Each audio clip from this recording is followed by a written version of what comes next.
Everyone thinks they know about George Washington, the cherry tree, wooden teeth, and first president stuff. But what if I told you most of what you learned about America's founding father was either completely wrong or missing crucial details?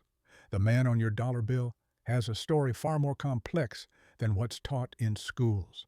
So here's the untold truth about George Washington that historians don't want you to know. First, let's debunk some myths. Washington never chopped down a cherry tree. That story was completely fabricated by biographer Parson Weems to sell books after Washington's death. And those famous wooden teeth? They weren't wooden at all.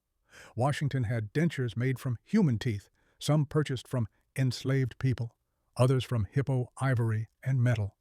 By his inauguration, he had just one natural tooth left, which explains his notoriously stern expression in portraits.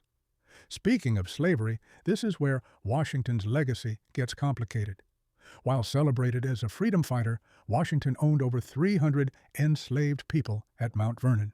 He wasn't just a passive owner, he actively pursued runaways, including a woman named Ona Judge, who escaped to New Hampshire. Even when Pennsylvania passed a law that would have freed his slaves after 6 months of residence, Washington rotated them back to Virginia to skirt the law. Yet, unlike most founding fathers, his views evolved, and he became the only slaveholding founder to free his slaves in his will, though this only happened after his wife, Martha's death. Washington wasn't born into extreme wealth, he built it. Beyond being a general and president, he was a brilliant entrepreneur. He operated one of America's largest whiskey distilleries, producing 11,000 gallons annually. He bred specialty mules by importing donkeys from Spain and created a unique fishing operation on the Potomac River.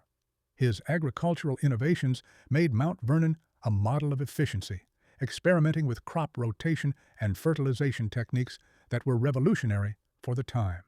His military career? Far from flawless. Washington lost more battles than he won during the Revolutionary War.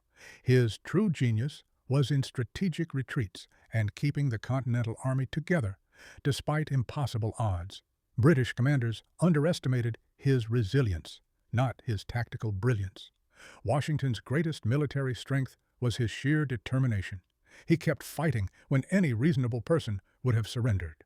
Health-wise, Washington survived numerous near-death experiences. He battled malaria, dysentery, smallpox, tuberculosis, pneumonia, and multiple life-threatening infections.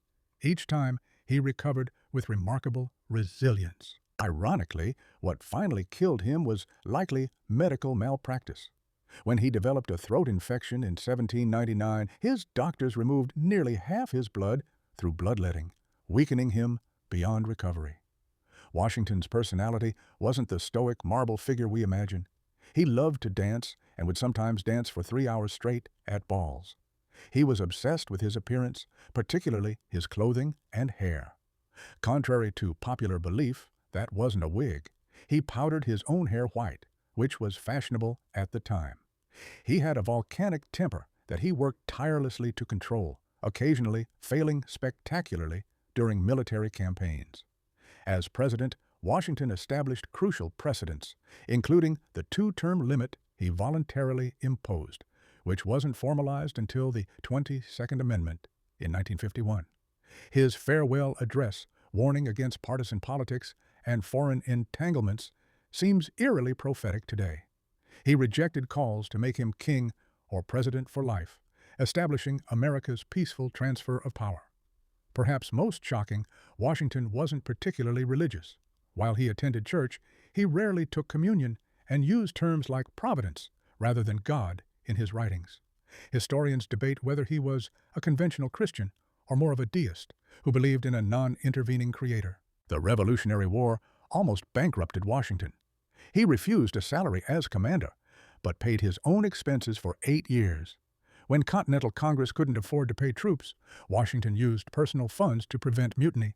He even borrowed money to travel to his own inauguration.